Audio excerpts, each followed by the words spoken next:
This is the supine hemi extension with alternating respiratory rectus, femoris, and sartorius, also known as the Hemi for short. So to set up here, Peter's going to have a bolster underneath one thigh. The size of the bolster is dependent or dictated by your evaluation, so that'll be dictated for you. So for Peter, we're using a pretty thick bolster. You can even go as small as, say, like a baseball or a crossbow, and again, that kind of depends on person to person. So foam roller's underneath his right hamstring here, about halfway down or 2/3 of the way down his hamstring. But his leg is free to hang off the edge of the table. So we don't want him so far back on the table that the back of his calf is touching the edge of the table, right? So this foot should be able to dangle off the edge freely.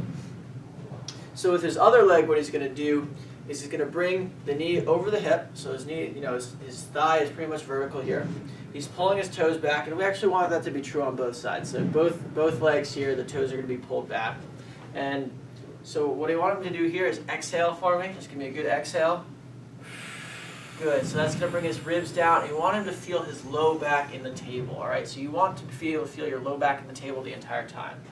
So now he's going to inhale through his nose, and when he inhales, he's going to extend this leg.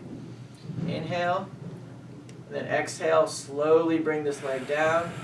This entire time, he's keeping some pressure on the foam roller here with this leg. So he's pressing down into it with his hamstring. Full exhale, pause, then inhale softly, soft inhale. Exhale, bring it down slow. All right, so full exhale, followed by about a 2 or 3 second pause, and then a soft, gentle inhale through the nose. So for this exercise, you might do 5 breaths on one side, 5 breaths on the other.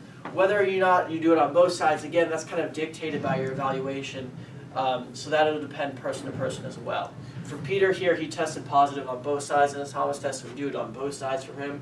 And then progressively, we'd probably move to a smaller and smaller implement. So going from, say, a foam roller down to maybe something like a few inches in diameter and then smaller than that even.